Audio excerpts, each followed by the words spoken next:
Mean राशि के लिए शनि महाराज का गोचर जो है वो लगन में हो रहा है, और मीन राशि के लिए शनि महाराज का गोचर जो है वो लगन में हो रहा है, पहले भाव में हो रहा है, और ये 20 जनवरी से लेकर 17 मई तक उत्तर भाद्रपद नक्षत्र में गोचर करने वाले हैं।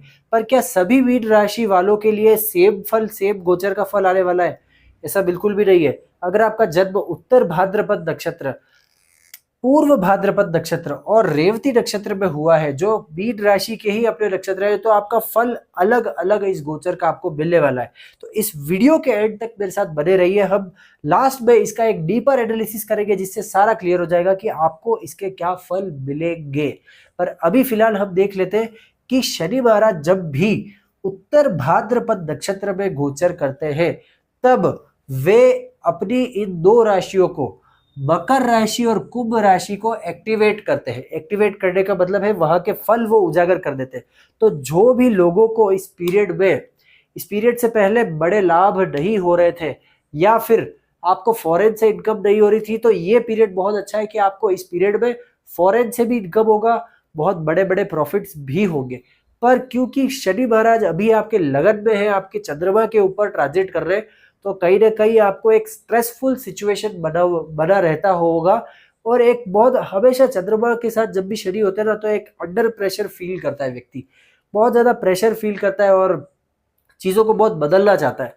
तो इसके लिए हम एक रेमेडी की भी बात करेंगे। अब देख लेते हैं कि 11वां भाव जहां पर मकर राशि लगी हुई है, वहां से हम लाभ को देखते हैं, वहां से हम प्रॉफिट्स को देखते हैं, वहां से बड़े भाई को देखते हैं, वहां से हम ऑर्गेनाइजेशन में हमारा कितना रुतबा है, कितना स्टेटस है, उसको भी देखते हैं। और जब भी वे 3 भाव आगे लगन में आ जाए उसका लॉर्ड, तो ये दिखाता है कि ये व्यक्ति बहुत ज्यादा पैसा इस पीरियड में कमाने वाला है। यस, आपको मेंटली कैसा भी फील होता हो, आप इस पीरियड में पैसा डेफिनेटली बनाएंगे। और खर्चे के भाव का स्वामी भी यहाँ पर आ रहा है, 11 नंबर राशि का स्वामी। तो यहाँ पर एक चीज और क्लियर हो जाती है कि अब आपके खर्चे भी बढ़ने वाले हैं कहीं ना कहीं।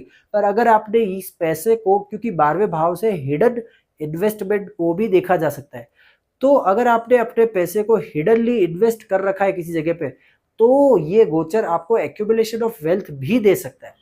अब देख लेते हैं कि शनि महाराज की तीसरी दृष्टि आपकी कम्युनिकेशन हाउस के ऊपर पड़ रही है, और छोटे भाई बहनों के ऊपर पड़ रही है, और यहाँ से हम लंग्स को भी देखते हैं।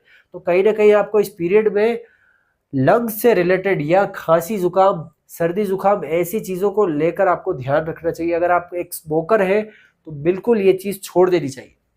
दूसरा, ये आपके 7th हाउस को देख रहे हैं, जहां से हम हमारे लाइफ पार्टनर को देखते हैं, कहीं ना कहीं यहाँ से हम हमारी डे टू डे इनकम को देखते हैं, बिजनेस को देखते हैं। तो यहाँ पर भी आपको एक discipline life, discipline approach towards your life and towards your partner और बिजनेस के साथ आपको करनी पड़ेगी।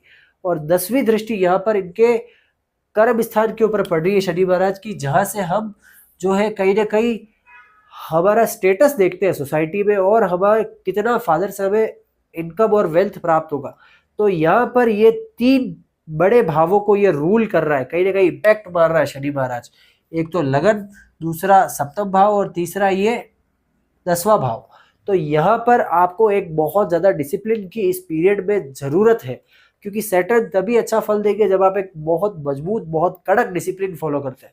अब देख लेते हैं पूर्व भाद्रपद नक्षत्र वाले लोगों के लिए ये क्या फायदा देने वाला है, क्या इसका रिजल्ट रहेगा। देखिए क्लियरली ये संपत्ति तारा में जो है ट्रांजिट कर रहे हैं, मतलब पूर्व भाद्रपद वाले नक्षत्र वाले लोगों के लिए यहाँ पर संपत्ति का योग बहुत अच्छे से बना हुआ है।